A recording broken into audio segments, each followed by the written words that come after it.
하나님 말씀 보겠습니다. 오늘은 잠언 9장입니다.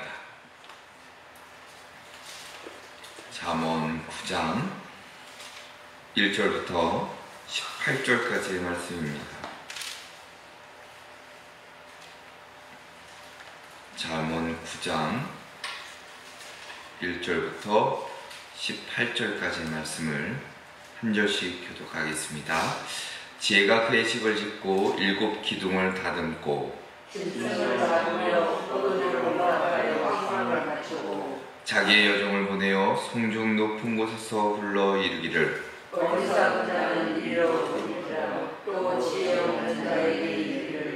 너는 와서 내 식물을 먹으며 내 혼합한 포도주를 마시고 어리석음을 버리고 생명을 얻으라.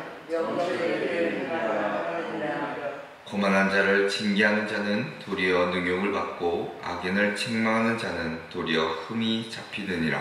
거만한 자를 책망하지 말라. 그가 너를 미워할까 두려워하라. 지혜 있는 자를 책망하라. 그가 너를 사랑하리라. 지혜 있는 자에게 교훈을 더하라. 그가 더욱 지혜로워질 것이요 의로운 사람을 가르치라. 그의 학식이 더하리라. 여호와를 경외하는 것이 지혜의 근본이요 거룩하신 자를 아는 것이 영천이라 하니라. 나 지혜로 말미암아 내 날이 많아질 것이요 내 생명의 해가 내게 더하리라.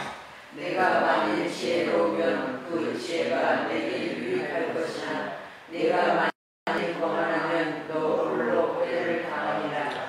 미련한 여인이 떠들며 어리석어서 아무것도 알지 못하고 자기 집에 앉으며 서울 높은 곳에 있는 자리에 앉아서 자기 길을 바로 가는 행인들을 불러 이르되 어리석은 자는 이로 보이라. 또 지혜 없는 자에게 이르기를 도둑질한 물이 달고 몰래 먹는 떡이 맛이 있다 하는도다.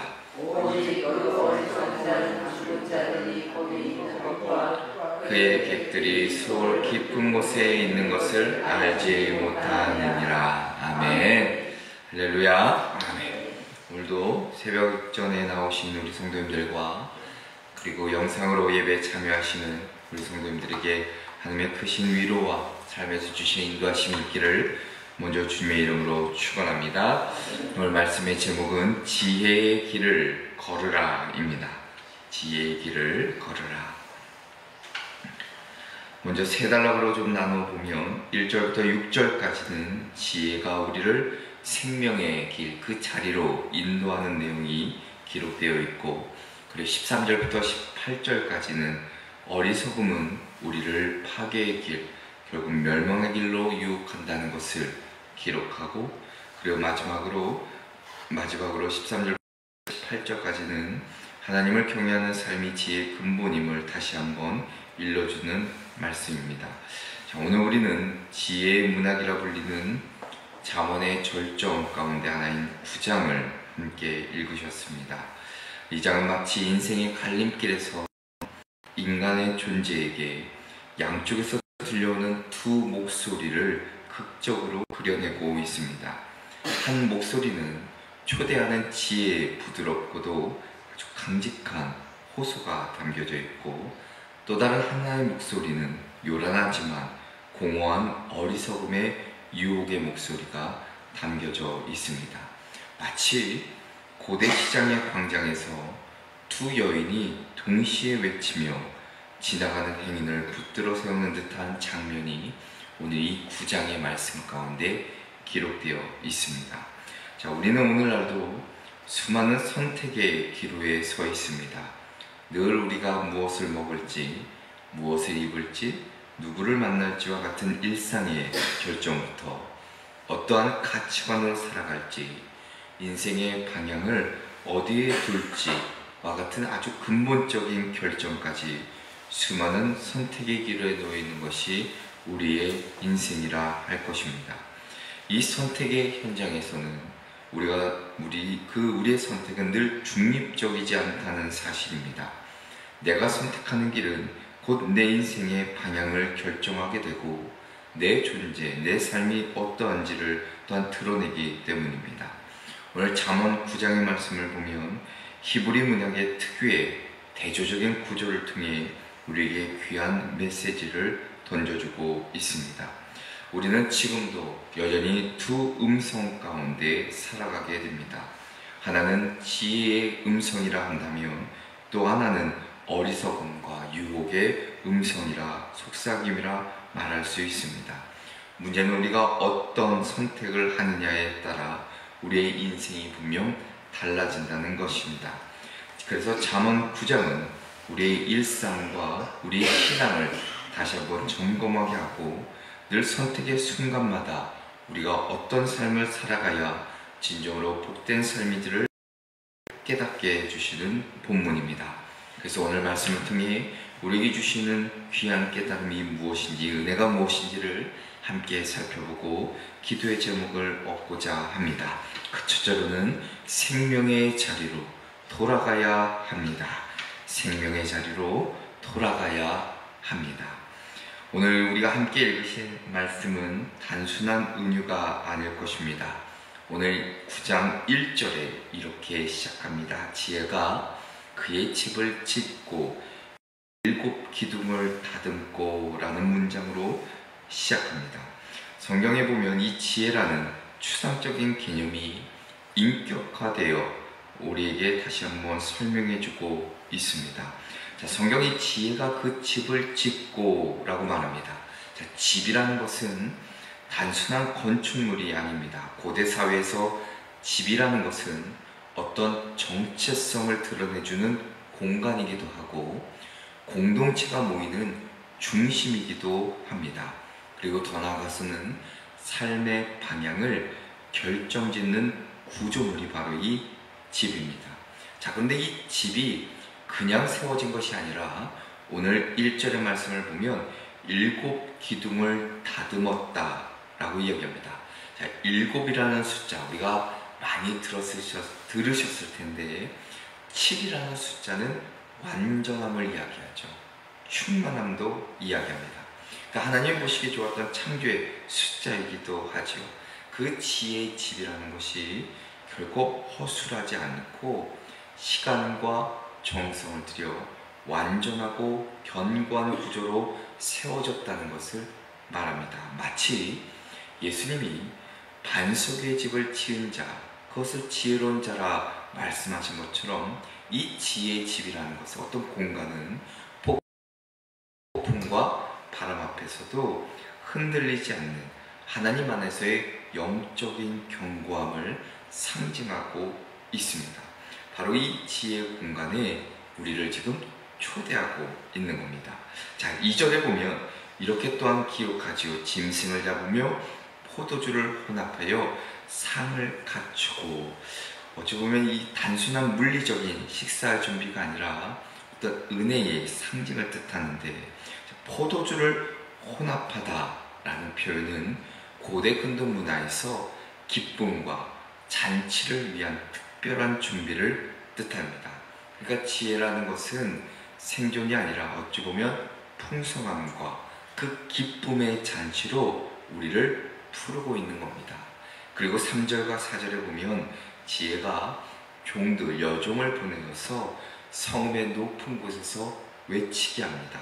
4절에 이렇게 기록합니다. 어리석은 자는 이리로 돌이키라.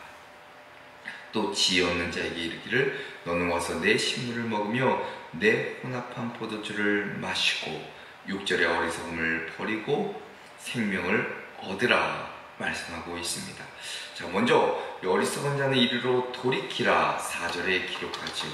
돌이키다라는 것은 회개를 뜻하는 어떤 단어인데 우리 인생의 방향의 전환입니다.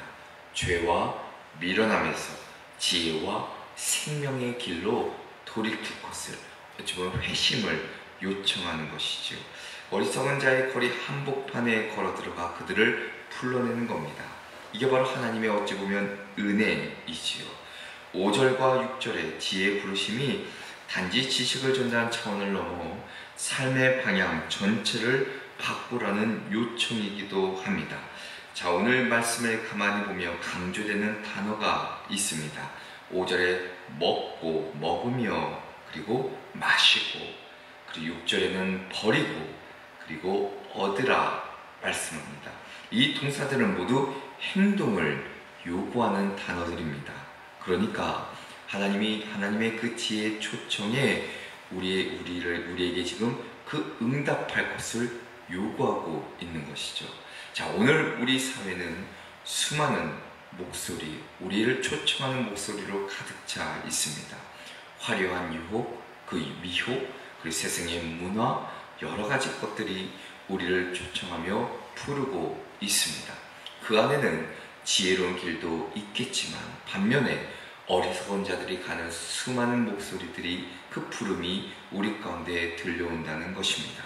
오늘 이 말씀처럼 다시 한번 우리가 생명의 자리가 어디인지를, 지혜로운 초청이 무엇인지 다시 한번 귀 기울여 듣고 우리의 삶을 방향을 전환하고 하나님 앞에 더욱더 나아갈 때 결국 우리 삶 가운데 주시는 놀라운 위로와 은혜가 있게 된다는 것을 잊지 마시고, 그 부르심에 우리가 용기 있게 담대함으로 결단함으로 돌이키는 역사가 있게 되기를 주님의 이름으로 축원합니다.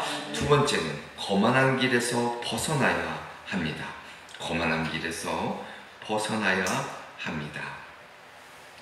자, 오늘 7절의 말씀에 이렇게 기록합니다. 거만한 자를 징계하는 자는 도리어 능욕을 받고 악인을 책망하는 자는 도리어 흠이 잡히느니라 말씀하고 있습니다. 이 거만한 자라는 것은 단순히 자존심이 센 사람을 뜻하지 않습니다. 하나님을 비웃고 말씀을 멸시하며 자기 지식이 가장 높다고 여기는 자가 바로 거만한 자입니다. 지혜로운 자와 아주 대립된 자세이죠. 이와 달리 8절은 또한 이렇게 기록하죠. 8절에는 지혜 있는 자를 책망하라, 그가 너를 사랑하리라 말씀하고 있습니다. 자, 이 태조는 7절과 8절의 말씀을 보면 거만한 자 그리고 지혜로운 자가 자의 태조를 분명히 우리에게 들려줍니다. 동일한 말을 들려주어도 어떤 이는 반발하고 조롱하며 나 자신의 마음을 닫아버린다면 어떤 이는 그 말 안에서 생명의 말씀임을 깨닫고 듣고 기꺼이 자기 성찰의 기회로 삼는다는 겁니다. 자, 여기서 우리는 매우 중요한 깨달음을 얻게 됩니다. 지혜는 단순히 지식의 문제가 아니라 태도의 문제라는 사실입니다. 자, 우리 시대는 풍부한 정보, 상당히 높은 학력, 그리고 많은 것들이 우리에게 주어지며 살아가고 있습니다. 자, 그런데 잠언은 우리에게 말하고 있는 겁니다. 사람이 아무리 지식이 많아도 하나님의 그 지혜 앞에 겸손하지 않으면 그는 거만한 자일 뿐이라는 것을 깨닫게 하십니다. 9절에 이렇게 또한 기록합니다. 지혜 있는 자에게 교훈을 더하라. 그가 더욱 지혜로워질 것이요 의로운 사람을 가르치라. 그의 학식이 더하리라 말씀해주고 있습니다. 어찌 보면 지혜는 배우는 자의 태도 위에 더욱더 성숙해질 수 있다는 겁니다. 이는 우리 신앙의 삶에도 그대로 적용됩니다. 말씀을 들을 때든 예배를 들을 때든 누군가의 조언을 듣게 되었을 때 우리는 어떤 태도로 임하고 있는지를 다시 한번 돌아볼 필요가 있습니다. 자, 10절에 들어서는 지혜의 근본에 대해 다시 한번 우리에게 일러주고 있습니다. 여호와를 경외하는 것이 지혜의 근본이요 거룩하신 자를 아는 것이 명철이니라 말씀해주고 있습니다. 이 구절은 우리가 앞서 한번 보았듯이 잠언 전체를 통틀어서 이야기하는 아주 중요한 말씀이기도 합니다. 경외하다는 것은 단순한 두려움이 아닙니다. 우리 경건한 경외감이고 겸손한 복종이고 하나님을 향한 신뢰를 기반한 두려움이라 할 것입니다. 바로 그 지혜 앞에 우리는 늘 겸손함으로 나아갈 것을 우리에게 일러주고 있습니다. 다시 한번 오늘 이 말씀을 통해 우리 잠언이 우리에게 묻고 있는 겁니다. 수많은 세상의 소리 가운데 하나님의 그 말씀, 그 음성, 그에게 그의 지혜가 들려질 때 우리의 태도가 어떠한지, 그 앞에 교만한 모습으로 다시 한번 살아갈 것인지, 아니면 겸손한 마음으로 경외하는 태도로 그 말씀을 듣고 받아들이고 결단하며 살아갈 것인지를 다시 한번 묻고 있습니다. 오늘 이 말씀을 통해 다시 우리가 거만한 길에서 벗어나 하나님을 경외하는 마음으로, 겸손한 마음으로 그 치 앞에 무릎 꿇을 때 결국 우리 삶 가운데 주시는 놀라운 지혜가 우리 삶을 이끌어 주실 것이고, 더 나아가서는 세상의 수많은 유혹과 미혹의 소리에서도 분별할 수 있는 능력을 허락해 주실 줄로 믿습니다. 끝으로는 달콤한 어리석음의 유혹을 분별해야 합니다. 어리석음의 유혹을 분별해야 합니다. 저는 13절의 말씀을 보면 이렇게 다시금 기록합니다. 미련한 여인이 떠들며 어리석어서 아무것도 알지 못하고 라고 얘기합니다. 자, 먼저 미련한 여인이라 등장합니다. 미련하다라는 것은 단순한 무지 그 이상의 고집스럽고 무분별함을 뜻합니다. 자, 그 여인이 떠든다는 것이죠. 시끄럽게 소리치고 난폭하게 말하는 뜻을 가지고 있습니다. 자, 이 여인은 말은 많은데 아주 고집스럽고 무분별할 뿐만 아니라 그 내면에는 공허함과 텅 빈 아무것도 가지지 않는 그의 여인의 모습을 우리는 엿볼 수 있습니다. 자, 14절부터 15절에 보면 그녀의 태도, 그녀의 모습을 이렇게 묘사합니다. 자기 집 문 앞에 앉으며 성읍 높은 곳에 있는 자리에 앉아서 자기 길을 바로 가는 행인들을 불러 이르되 라고 말씀합니다. 자, 여기서 특이한 점은 지혜의 여인과 동일한 장소에서 미련한 여인도 사람들을 부르고 있다는 겁니다. 자, 이것은 우리가 살아가는 현대 사회의 혼란을 상징할 수 있습니다. 진리와 거짓이, 지혜와 미련함이 같은 공간, 같은 시간, 같은 언어를 사용하여 우리들을 부르기 때문에 분별력이 없는 사람은 쉽게 속고 끌려간다는 것을 오늘 성경을 통해 우리에게 깨닫게 하십니다. 자, 그리고 16절에 보면 그 여인의 유혹의 말이 기록되어 있는데, 자, 오늘 말씀을 보면 어리석은 자는 이르기를 돌이키라, 또 지없는 자에게 이르기를 17절에 도둑질한 물이 달고 몰래 먹는 떡이 맛이 있다 하는도다 말씀하고 있습니다. 자, 지혜의 말과 거의 동일하게 시작됐는데, 자, 결정적인 차이는 분명히 있습니다. 지혜는 참된 길, 생명의 길로 이끌지만 미련한 길, 그 유혹의 길은 결국 거짓된 만족과 은밀한 쾌락으로 이끈다는 겁니다. 도둑질한 물, 몰래 먹는 떡, 그건 히브리어 격언의 형태인데 죄의 쾌락과 은밀함의 매력과 율법을 벗어난 자유에 대한 환상을 표현해주고 있습니다. 도둑질한 물은 금지된 쾌락이고 몰래 먹는 떡은 숨겨진 죄악의 즐거움을 상징합니다. 자, 그런데 그 유혹의 끝을 18절에 이렇게 기록합니다. 오직 그 어리석은 자는 죽은 자들이 거기 있는 것과 그의 객들이 스올 깊은 곳에 있는 것을 알지 못하느니라 말씀해주고 있습니다. 우리가 계속 보았듯이 스올은 곧 죽음과 멸망의 장소입니다. 앞에서는 즐거움과 그 환상과 유혹이 있었는데 막상 들어가 보면 그 자리는 죽음과 멸망이라는 것이죠. 이 구절은 마치 우리에게 이렇게 말합니다. 지혜의 부름은 생명의 식탁, 그러나 미련함의 부름은 죽음의 식탁으로 이끈다는 것이죠. 둘 다 동일한 공간 성음에서 부르짖지만 그 끝은 다르다는 것입니다. 오늘 우리가 살아가는 세상은 수많은 소리, 우리를 유혹하고 미혹하는 수많은 사상들과 목소리들이 가득합니다. 그 소리들 중 어떤 것은 지혜의 초대일 것이고 또 다른 어떤 것은 미련함의 초대일 것입니다.